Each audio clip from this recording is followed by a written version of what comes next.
భద్రాచలం జిల్లా గొల్లగూడెంలో విషాదం చోటు చేసుకుంది. గోదావరి నదిలోకి 5 వ్యక్తులు వెళ్ళిన తర్వాత గోదావరిలో స్నానం చేసే ప్రయత్నం చేశారు.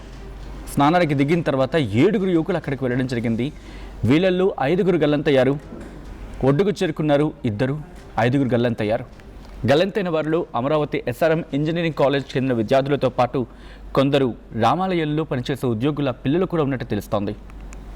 గల్లంతైన వారిలో గోకా తేజ, నవదీప్, పాసం సతీష్ కుమార్, గుండె శ్రీకర్, పొడిచేటి అభిరామ్ ఉన్నారు. శ్రీకర్ భద్రాచలంలో అర్చకుడిగా పనిచేస్తున్నట్లుగా తెలుస్తోంది. గల్లంతైన వారి కోసం గజ ఈతగాళ్లతో గాలింపు చర్యలు కొనసాగుతున్నాయి.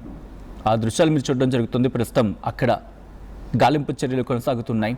సాధారణంగా గోదావరి ప్రవాహం ఈ టైంలో కాస్త నార్మల్గానే ఉంటుంది.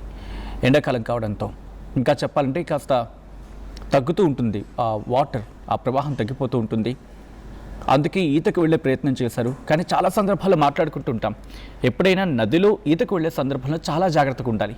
ఎందుకంటే ఎంత అంచనాలు ఉన్నా కూడా అక్కడక్కడ సుడిగుండాలుగా మాట్లాడుకుంటుంటారు.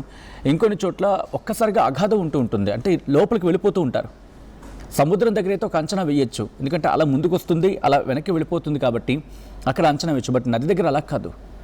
నది ఒకసారి ప్రవాహం పెరిగిందంటే ప్రవాహం తగ్గడానికి టైం పడుతుంది, ప్రవాహం తగ్గిందంటే పెరగడానికి కూడా కొంచెం టైం పడుతుంది.